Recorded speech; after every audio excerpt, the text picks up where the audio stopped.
Le jour où Richard, mon mari, est décédé, je n'ai rien dit. Je n'ai pas parlé du contrat d'assurance vie, ni de l'hôtel particulier à Bordeaux qui était à mon nom. J'ai gardé le silence sur tout cela. La même nuit, ma belle-fille Capucine m'a hurlé de faire mes valises. Elle m'a dit « La vieille sangsue ne reste pas ici ». Sa voix était pleine de mépris. J'ai regardé cette jeune femme que mon beau-fils David avait épousée et j'ai simplement répondu « D'accord ». Mais en dansant cela, j'ai décidé de faire quelque chose qu'il n'allait jamais oublier. Je m'appelle Eliane, j'ai 64 ans. Quand Richard est mort, j'ai cru que ma pire douleur était de perdre l'homme que j'avais aimé pendant 38 ans. Je me trompais. La pire douleur est arrivée 12 heures plus tard. C'est arrivé quand sa propre famille m'a montré exactement ce que je valais à leurs yeux. Les funérailles avaient été dignes, respectueuses. Tout ce que Richard aurait souhaité. J'étais assise au premier rang dans ma robe bleu marine. Celle qu'il aimait tant. Je tenais bon, c'était comme un bouclier. Tout le monde murmurait que j'avais été une épouse dévouée. Comment je m'étais occupée de lui pendant sa maladie, sans jamais me plaindre. S'ils avaient su la moitié de l'histoire. Marc, le fils de Richard d'un premier mariage, a fait un bel éloge. Sa fille Sarah a lu un poème. Même Patricia, son ex-femme, a réussi à dire quelque chose de gentil. Je les ai tous écoutés hochant la tête quand il le fallait. J'acceptais les condoléances avec une grâce silencieuse. Mais tout le monde semblait oublier quelque chose d'important. Je n'étais pas seulement la seconde épouse. J'étais la veuve. J'étais celle qui restait. La réception a eu lieu au domaine. Enfin, ce que tout le monde supposait être notre domaine près de Bordeaux. J'ai regardé les membres de la famille que je connaissais à peine. Ils feuilletaient les albums photos. Des cousins éloignés calculaient la valeur de nos meubles d'un simple regard. Mais c'est Capucine, la femme de David, qui a vraiment attiré mon attention. Elle et David étaient mariés depuis 3 ans à peine. Dès le premier jour, elle m'a fait sentir que j'étais de trop. Une croqueuse de diamants qui avait épousé Richard pour son argent. Elle n'avait aucune idée de ce qu'était réellement cet argent, ni d'où il venait. Toute la journée, elle m'a observée avec ce regard calculateur. Quand je m'excusais pour vérifier le service traiteur, elle chuchotait avec Sarah dans un coin. Son mépris était palpable. Le dernier invité est parti vers 20h30. J'étais dans la cuisine, je chargeais le lave-vaisselle avec des mains tremblantes. J'ai entendu des pas lourds derrière moi. Ils se sont arrêtés sur le seuil. Capucine a annoncé que la comédie était terminée. Je n'ai pas tourné la tête. J'ai continué à ranger les assiettes pour empêcher mon chagrin de me submerger. Je l'ai remerciée d'avoir aidé à organiser les choses. Sa voix est devenue tranchante. Elle m'a dit d'arrêter mon numéro. « Arrête ton cinéma, Eliane. » C'est là que je me suis retournée. Capucine se tenait là, les bras croisés. David était derrière elle mal à l'aise. Sarah et Marc les encadraient. On aurait dit un tribunal. J'ai demandé de quelles questions pratiques elle voulait parler. Elle m'a répondu d'un ton sec qu'il s'agissait du domaine, du patrimoine de Richard, de l'entreprise familiale.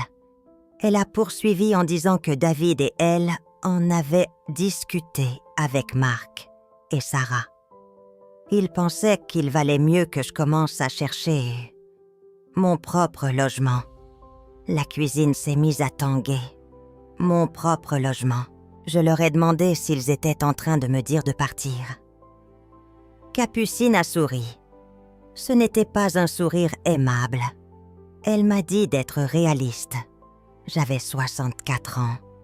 Richard s'était occupé de moi de son vivant.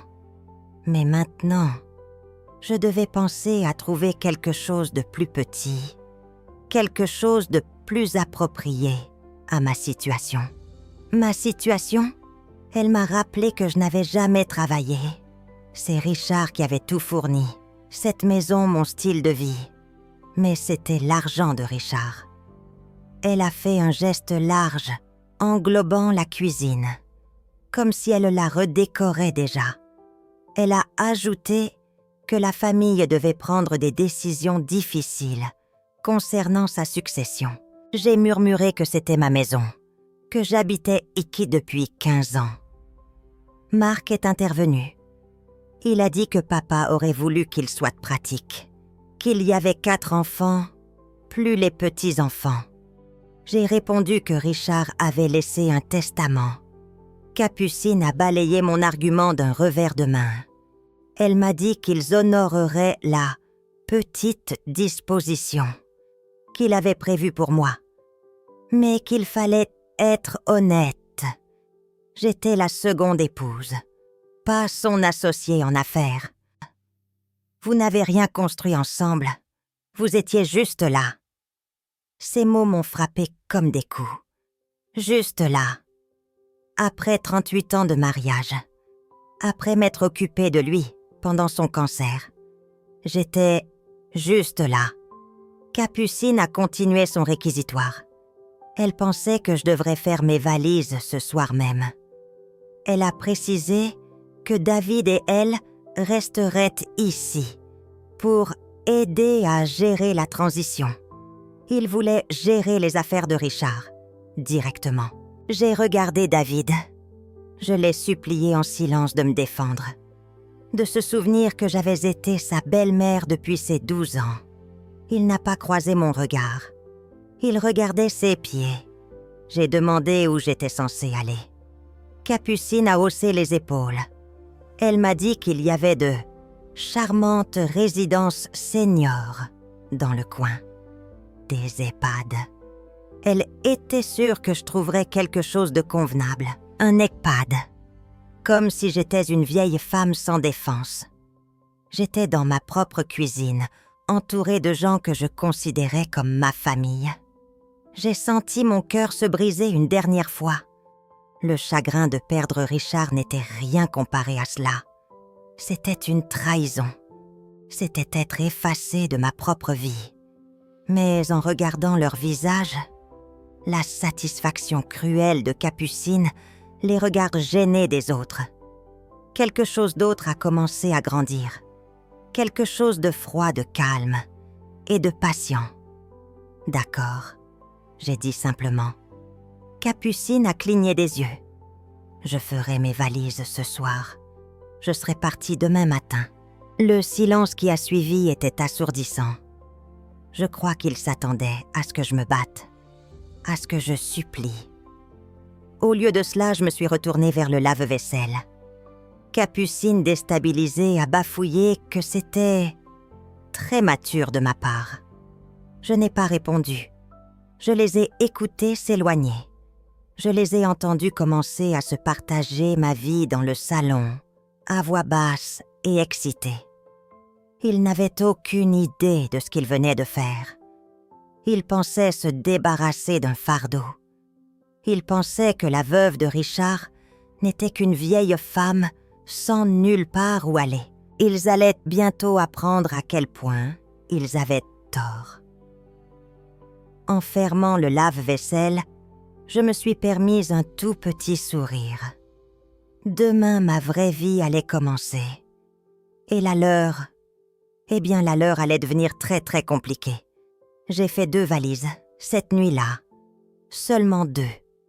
Tout le reste, les bijoux, les œuvres d'art, les vêtements de marque. Je l'ai laissé. L'hôtel du lac sur la Nationale est devenu ma maison temporaire. C'était anonyme. Je me suis enregistrée sous mon nom de jeune fille Eliane Moreau. J'ai payé en espèces. Le premier appel que j'ai passé fut pour Maître Bernard Dubois. Maître Dubois avait été l'avocat de Richard pendant 25 ans. Mais surtout, Il était mon avocat depuis 15 ans. Personne dans la famille ne le savait.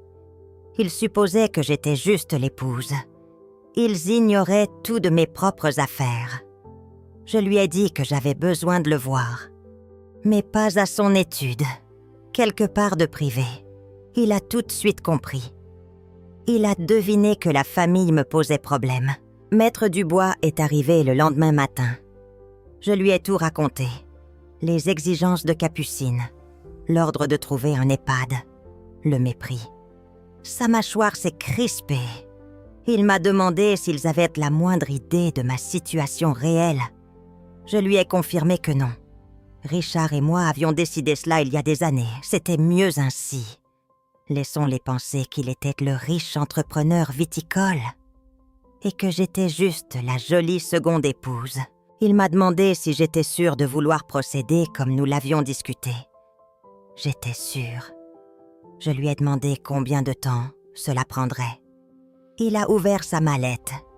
Il m'a dit que les transferts finaux pouvaient être bouclés en 48 heures. Il m'a rassuré, il ne pourrait rien contester. Tout était légalement à moi depuis plus de 10 ans. Richard avait tout transféré bien avant sa maladie, précisément pour éviter ce genre de situation. J'ai demandé ce qu'il en était du domaine. Maître Dubois a eu un petit sourire. Il m'a dit que techniquement je pouvais les expulser aujourd'hui même. Mais il a supposé que j'avais quelque chose de plus éducatif en tête. J'ai confirmé. Je voulais d'abord qu'ils me montrent exactement qui ils étaient. Les laisser s'installer confortablement dans ma maison, les laisser faire leurs plans, leur donner suffisamment de cordes pour se pendre. Maître Dubois a passé l'heure suivante à examiner les documents avec moi. La plupart des veuves seraient perdues dans le jargon juridique. L'usufruit, la nue propriété, les statuts de la SCI. Mais je n'étais pas la plupart des veuves. L'usufruit, c'est le droit d'utiliser un bien sans en être propriétaire. Et la SCI, la Société civile immobilière, c'est une structure pour gérer des biens immobiliers. J'avais tout appris. Après son départ, j'ai conduit jusqu'au domaine, ma maison. Je me suis garée de l'autre côté de la rue. J'ai regardé des camions de déménagement arriver. Capucine dirigeait les déménageurs comme un général. Elle avait apporté ses propres meubles. Elle s'installait. Mon téléphone a vibré. Un message de David. Il espérait que j'avais trouvé un endroit agréable. Il m'informait que Capucine était en train d'organiser le bureau de son père. Ils avaient trouvé des dossiers professionnels. J'ai failli éclater de rire. S'ils savaient que les vrais dossiers n'étaient pas dans cette maison. Ils étaient dans un coffre à la banque, avec les actes de propriété et les documents qui allaient bouleverser leur monde. Mais laissons-les fouiller. Laissons-les trouver les dossiers de sa petite société de conseil en œnologie. L'entreprise que tout le monde croyait être notre seule source de revenus. La vérité n'en serait que plus dévastatrice. J'ai conduit jusqu'au centre de Bordeaux. Je suis allée au Crédit Bordelais, où j'avais des comptes dont ils ne savaient rien. Madame Duval, ma banquière personnelle, m'a accueillie avec sympathie. Je lui ai dit que je devais faire quelques ajustements de compte. Je lui ai tendu les documents de Maître Dubois. Ses yeux se sont écarquillés en lisant les montants. Elle n'avait aucune idée que je gérais des actifs aussi importants. Je lui ai expliqué que la discrétion était importante, mais que les circonstances avaient changé. Je lui ai demandé que les transferts prennent effet immédiatement. Pendant que Madame Duval traitait les documents, j'ai pensé à Capucine. Elle était sûrement dans mon dressing. J'ai pensé à Marc et Sarah, qui rencontraient des conseillers financiers. J'ai pensé à David, le faible David. Il pensait s'être débarrassé de moi. Il pensait que la veuve gênante était hors jeu. Il n'avait aucune idée qu'il venait de déclarer la guerre à quelqu'un qui avait passé 38 ans à apprendre comment jouer sur le long terme. Mon téléphone a sonné. C'était Capucine. J'ai laissé le message aller sur la messagerie. Sa voix était tendue.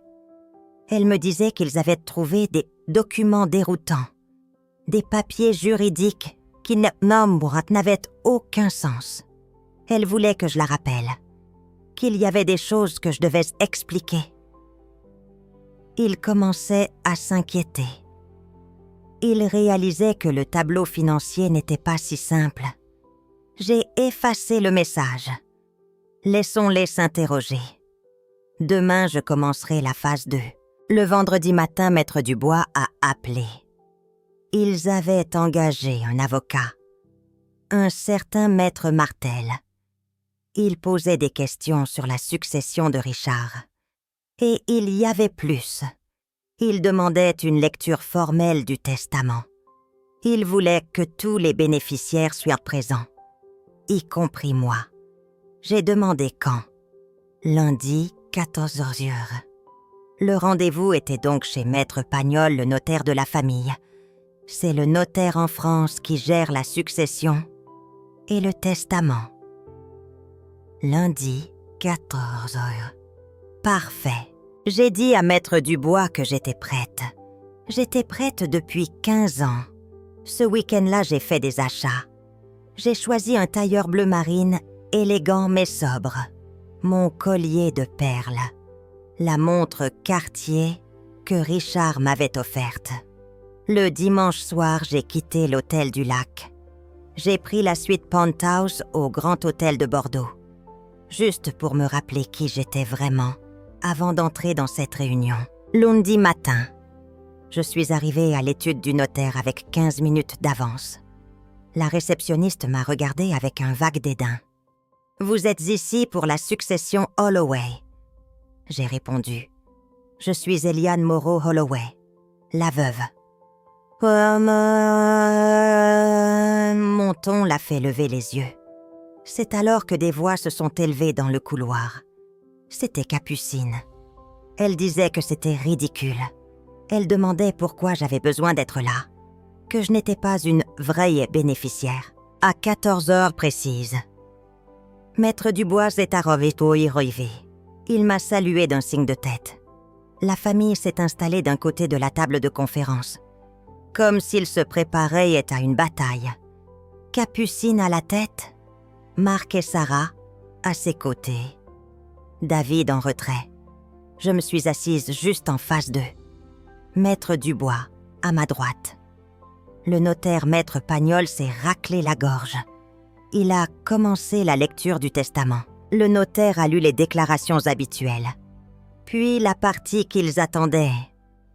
À mes enfants de bien aimés, Marc, Sarah et David, je lègue la somme de 50 000 € chacun. J'ai observé leur visage. 50 000 € chacun. C'était bien moins que ce qu'ils attendaient. La bouche de Capucine s'est serrée. Maître Pagnol a continué. Et à ma chère épouse, Eliane Moreau Holloway, je lègue le reste de mon patrimoine, y compris tous les biens investissements et intérêts commerciaux. Le silence était total. « Excusez-moi » a lancé Capucine. Sa voix était coupante. « Pourriez-vous répéter la dernière partie ?» Le notaire mal à l'aise a répété que l'essentiel du patrimoine revenait à sa veuve. « Mais qu'est-ce que cela inclut exactement ?» a demandé Sarah. « Le domaine, son entreprise. » C'est Maître Dubois qui a répondu. Selon ces documents, Madame Moreau Holloway hérite de tous les biens immobiliers, de tous les comptes financiers et de tous les actifs commerciaux. Marc a rétorqué que c'était impossible, que leur père ne les aurait jamais laissés avec seulement 50 000 €. Maître Dubois s'est penché en avant.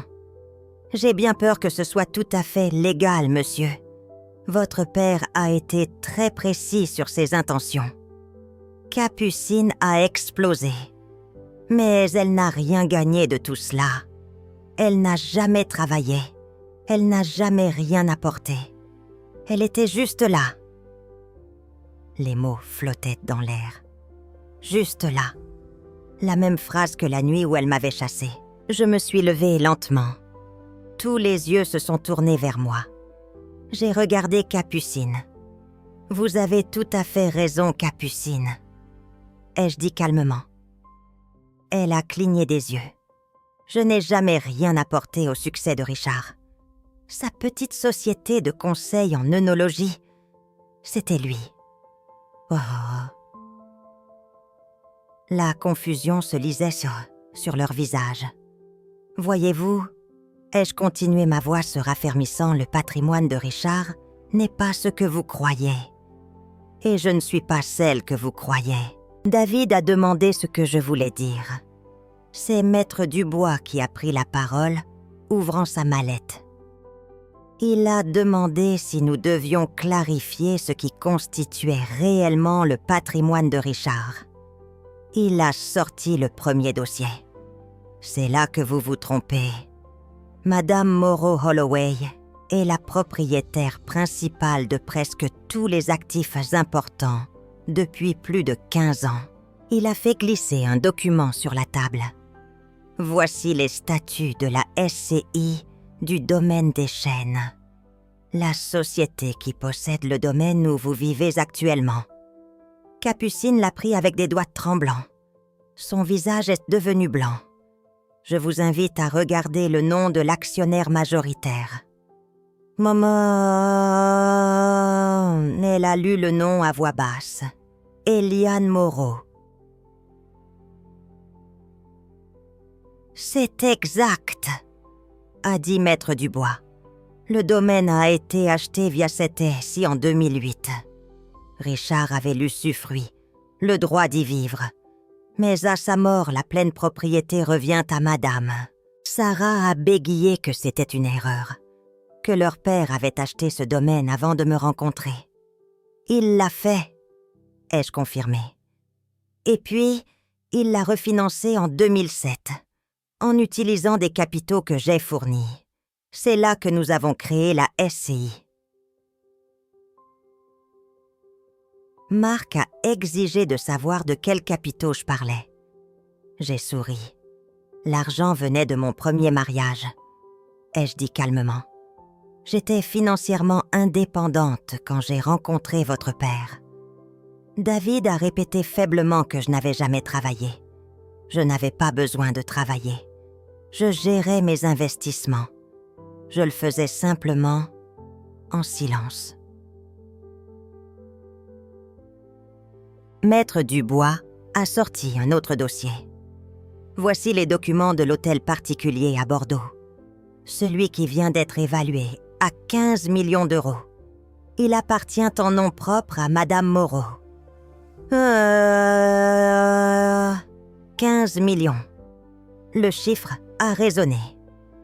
Et ai-je ajouté, nous n'avons même pas encore parlé de l'assurance vie. J'ai regardé le notaire. Il a sorti un dernier dossier. Il y a en effet un contrat d'assurance vie substantiel. Capucine s'est redressée. L'assurance vie, nous la partageons. J'ai secoué la tête. Oh non, Capucine, c'est la beauté de l'assurance vie. J'ai regardé les enfants. L'assurance vie, voyez-vous, est hors succession. Cela signifie qu'elle n'entre pas dans le patrimoine à partager. Elle va directement aux bénéficiaires désignés. Maître Dubois a pris la parole. Le bénéficiaire désigné sur ce contrat de 10 millions d'euros est Eliane Moreau Holloway. 10 millions. Ajoutez aux 15 millions. Ajoutez au domaine. Capucine me regardait avec horreur. Elle a murmuré que je mentais. Je lui ai demandé sur quelle partie je mentais. La partie où j'étais indépendante financièrement. Ou la partie où elle vivait dans ma maison depuis une semaine. Marc a demandé pourquoi Richard n'avait jamais rien dit. Parce que je le lui ai demandé, ai-je répondu. Richard avait sa fierté. Il voulait être vu comme le protecteur. J'étais heureuse de lui laisser cette image publique, pendant que je gérais les choses en privé. Je pouvais voir l'horreur grandir sur leur visage. Ils n'avaient pas seulement été cruels envers une veuve sans défense. Ils avaient été cruels envers quelqu'un qui pouvait les détruire. Maître Dubois a résumé la situation.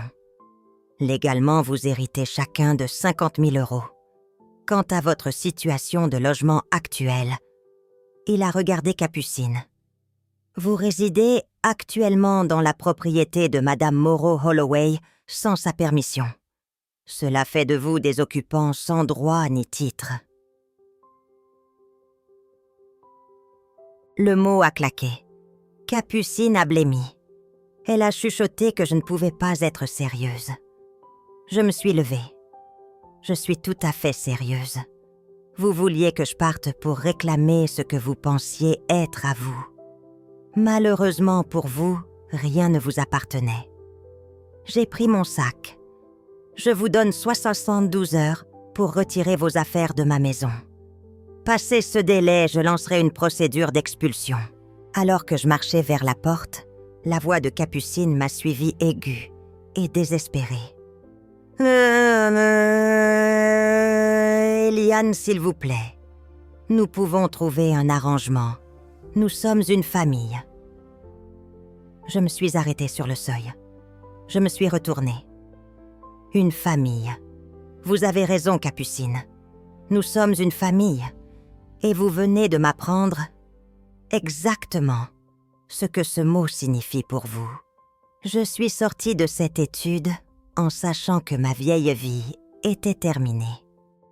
La veuve invisible avait disparu pour toujours. Quand les derniers feux arrière ont disparu du domaine, j'ai appelé Maître Dubois. C'était fait. Ils étaient partis. Il m'a demandé comment je me sentais. J'ai regardé ma maison vraiment pour la première fois. Je me sentais libre. 6 mois ont passé. J'étais dans mon jardin regardant le soleil se lever. Le téléphone a sonné. C'était le CHU de Bordeaux. Une médecin m'a dit qu'elle avait un patient qui me demandait « David Holloway ». Il m'avait inscrite comme contact d'urgence. Après tout ce qui s'était passé, David m'avait toujours comme contact d'urgence. J'ai demandé ce qui s'était passé. Un accident de voiture. Il était stable, mais il me réclamait. 20 minutes plus tard, j'étais à l'hôpital. David était dans une chambre, la jambe dans le plâtre. Quand il m'a vue, il a semblé soulagé.